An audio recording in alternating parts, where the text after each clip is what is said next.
శ్రీమాత్రే నమ. జై గురు దత్తాత్రేయ నమ. ఈ వీడియోలో మనం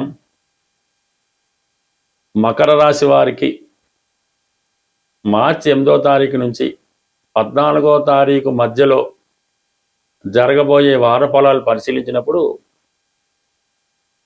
మరి మకర రాశి వారికి శుక్రుడు అత్యంత బలవంతుడై తృతీయ స్థానంలో ఉన్నాడు. అంటే మకర రాశి వారికి శుక్రుడు యోగకారకుడు, పంచమ దశమాధిపతిగా మీ మనసులో ఉన్నటువంటి కోరికలు నెరవేరాలన్నా, మీ టాలెంట్కి తగిన గుర్తింపు రావాలన్నా, అలాగే ఉద్యోగ ప్రయత్నం, జీవనోపాధి, బ్రతకడానికి బ్రతుకు తెరువు కోసం వచ్చే మార్గాలు ఇవన్నీ కూడా శుక్రుడు బట్టి నిర్ణయించడం జరుగుతూ ఉంటుంది. అటువంటి శుక్రుడు రాష్ట్రాధిపతి శనితో కలిసి 3వ స్థానంలో ఉన్నాడు. అంటే మీరు కొత్తగా ప్రయత్నం చేసే ఉద్యోగ ప్రయత్నాలు నెరవేరే అవకాశం ఉన్నది. అలాగే స్త్రీలకి ఇది అత్యంత శుభకరమైన టైం అన్నమాట. మీరు సినిమా రంగంలో ప్రవేశం కొరకు ప్రయత్నం చేసినా, వివాహం కొరకు ప్రయత్నం చేసినా కంప్లీట్గా మీ యొక్క ప్రయత్నానికి తగిన గుర్తింపు రావడం జరుగుతుంది. ఈ సమయంలో మీరు ఏదైనా కొత్తగా వ్యాపారం ప్రారంభించాలన్నా, ఒక రాజకీయ పార్టీలో చేరాలన్నా, కొత్తగా ఒక కోర్సు లాంటిది సంగీతమో, మ్యూజిక్కో, డ్యాన్సో నేర్చుకోవాలన్నా ఇది చాలా అనుకూలంగా ఉంటుంది. చాలా కొద్ది సమయంలోనే మీ యొక్క టాలెంట్కు తగిన గుర్తింపు, పాపులారిటీ కూడా రావడం జరుగుతూ ఉంటుంది.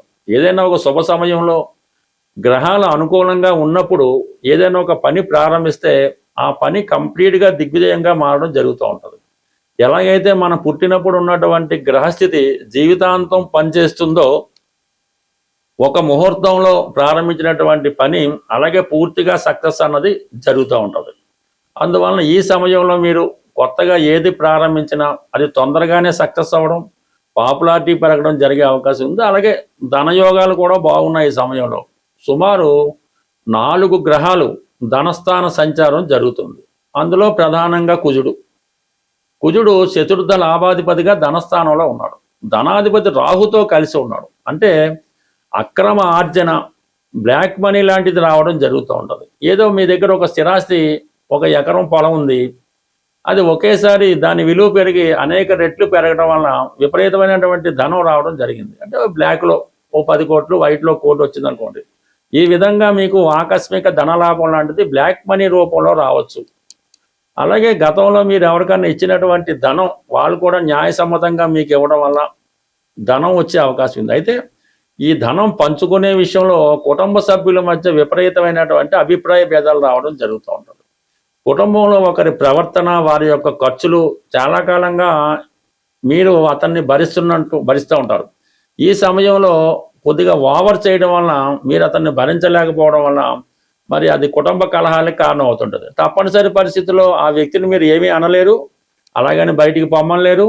ఈ విధమైన సందిగ్ధంలో ఇబ్బంది పడడం జరుగుతూ ఉంటుంది. అంటే మీ కుటుంబంతో సంబంధం లేని ఇతర వ్యక్తులు మీ కుటుంబం మీద, మీ కుటుంబంలో ధనం మీద, మీ కుటుంబ సభ్యుల మీద పెత్తరికం చేయడం జరుగుతూ ఉంటుంది.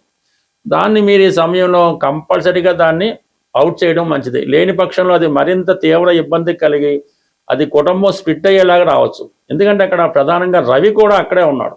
ఇక్కడ రవి మీకు అష్టమాధిపతిగా ధనస్థానంలో ఉంటూ ఒక విధంగా ఆకస్మిక ధనలాభానికి కారణమవుతూనే తండ్రి గారి పాత్ర వహించినటువంటి రవి, అలాగే కుజుడు, అలాగే రాహు, మరి బుధుడు.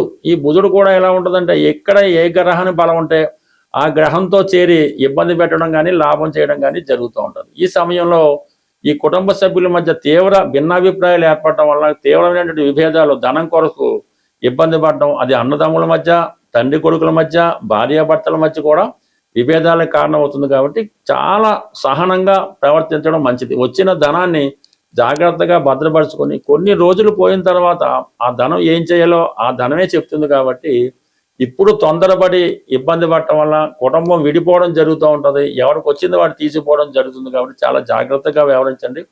సొంత కృషితో చేసే ప్రయత్నాలు చాలా వరకు ఫలిస్తాయి. కాబట్టి పెద్దలు సంపాదించిన ధనం గురించో, మీకున్న ఆస్తి గురించో మర్చిపోయి మీకు మీరుగా కొత్త ప్రయత్నం ప్రారంభిస్తే వారు ఇచ్చిన దానికన్నా మీరు ఎక్కువ సంపాదించే అవకాశం ఉంటుంది. ఈ వారం రోజుల పాటు కుంభరాశిలో కుజుడు, రవి కలిసి సంచరించడం జరుగుతూ ఉంటుంది. అంటే కుంభరాశి సహజ 11వ స్థానం అవటం వల్ల లాభస్థానం అవుతుంది. అంటే కుంభరాశిలోకి వచ్చినటువంటి ఏ గ్రహం అయినా సరే జాతకుడికి లాభాన్ని కలిగించే అవకాశం ఉంటుంది. ఇది ఈ కుజుడు రవి కలిసి ఉన్నది ఒక విజయ యోగం లాంటిది. ఇది ఒక ప్రమోషన్ యోగా అంటారు నాడీ శాస్త్ర ప్రకారం. అంటే ఎవరికైతే ప్రమోషన్ రావాల్సి ఉందో, ఇంటర్వ్యూలో సెలెక్ట్ అయ్యి ఉద్యోగం రావాల్సి ఉందో, లేదంటే కొత్త ఉద్యోగం కొరకు ఎదురు చూస్తున్నారో వారు ఈ వారంలో ఒక చిన్న ప్రయోగం చేయవలసి ఉంటుంది. కుజుడికి ఇష్టమైనటువంటి మంగళవారం రోజు ఆదిత్య ఉదయం పారాయణ చేయాలి. అంటే త్రిసంధ్యల యందు ఉదయం, సాయంకాలం, మధ్యాహ్నం చదవలసి ఉంటుంది. అంటే బాగా గుర్తుపెట్టుకోండి, మంగళవారం రోజు ఆదిత్య ఉదయం చదవాలి. అలాగే ఆదివారం రోజు హనుమాన్ చాలీసా పారాయణ చేయాలి. హనుమాన్ చాలీసా అలాగే 3 సార్లు పారాయణ చేసి, మరి ఆదివారం రోజు ఆంజనేయ స్వామికి అరటిపళ్ళు నైవేద్యం పెట్టాలి.